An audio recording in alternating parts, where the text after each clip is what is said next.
y'all. So this morning, unfortunately, I had a little bit of an injury. So as I was sprinting, we were doing 20-meter starts.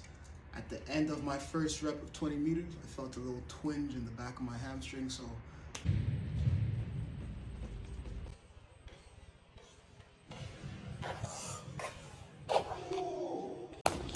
You okay?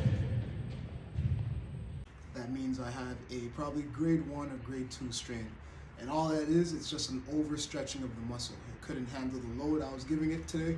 And yeah, I'm hurt now. So I'm going to take you guys through my recovery/rehab process. And yeah, so first things first, the hamstrings are a group of 3 muscles that attach to your pelvic bone and they run down to your knee, right? So I'm pretty sure the muscle that's hurt right now is called the bicep femoris, but that's neither here nor there. So most people are used to the RICE protocol: rest, ice, compression, and elevation. We're not doing that. Ice doesn't work. Ice actually slows down recovery, so we're going to be doing something called PEACE.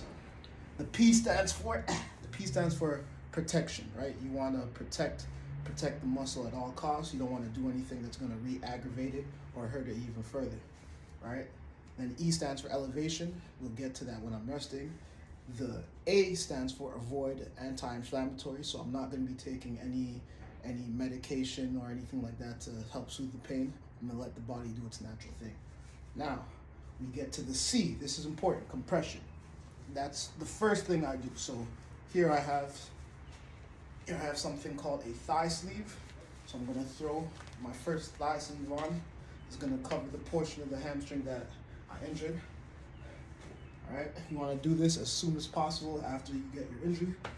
Next, all right, so you're going to get your tensor band. You're going to start wrapping the injured muscle. All right, you want to be careful not to do it too tight. You don't want to cut off blood flow, but you do want a nice compression feeling, like a nice grip to it, all right? Make sure you get below the tender point and above the tender point as well. All right. I have 2 of these thigh sleeves, so I'm going to throw my second one on very gently.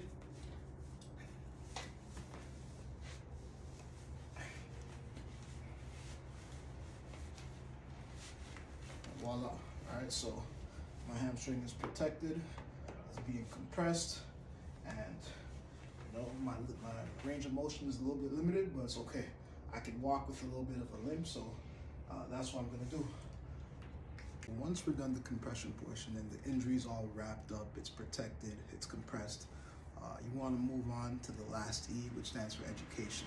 So you want to educate yourself, or if you're dealing with a client, you want to educate your client on how muscles heal, right? So ideally, you don't want to just let the muscle rest and do nothing, right? If you do that, it's going to atrophy, it's going to get weaker. Ideally, you want to educate your client or yourself about active recovery, right? The muscle needs to move, right? And when it moves, you're going to get blood flow through it. So you want blood to flow through the injured muscle because blood supplies nutrients, right? And nutrients is what's going to help the blood or help the muscle recover and heal. That's the PEACE portion: protection, elevation, avoid anti-inflammatories, compression, and education. And then we move to the love part. So this usually takes place 3 days to a week after the initial injury. So L stands for load. You want to start loading the muscle very gently, right? At first it's just going to be body weight stuff, or you're going to start doing isometrics, but you want to load the muscle. So once you start loading the muscle, ideally it should be pain-free, right? On a scale of 1 to 10, you want it to be less than a 4 in terms of pain, right? You want gentle, pain-free movement, right? And I want to emphasize that movement promotes blood flow, and you need blood flowing through the injured tissue to provide cells with nutrients, which is going to help expedite your recovery and healing. O stands for optimism, right? So you want to remain optimistic and positive even though you're injured, right? We all know being injured sucks and we're not able to do the things that we love, but you have to maintain a positive mindset, right? There's something called the law of Kier, and it states that healing occurs from the top down and inside out, right? So how I take that is that everything starts in the mind. So everything starts inside the head, your thoughts, right? Your thoughts and your beliefs. So you need to make sure that your mindset is aligned with healing and recovery and positivity and growth and things of that nature, right? Because if you have a negative mindset and a negative outlook on how your recovery is going to go and how your healing is going to go, it's not going to be ideal for you, right? So keep that in mind. O is for optimism. V in this love protocol stands for vascularization, right? And all that means is that you're going to find a pain-free cardiovascular activity, and it's going to help promote blood flow throughout the body. Once again, when blood is flowing through the body, it's providing nutrients to the injured tissues. And those nutrients is what's going to help heal the tissue and repair it. Last but not least, we have E. E just stands for exercise.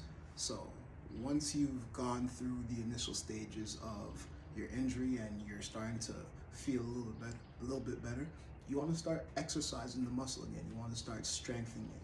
You want to start improving your range of motion, right? You want to work on your balance, things like that, right? All those things are a part of a progressive rehabilitation program that you need to get back to either returning to the court or on the field, or just feeling better and doing the things that you were doing before. So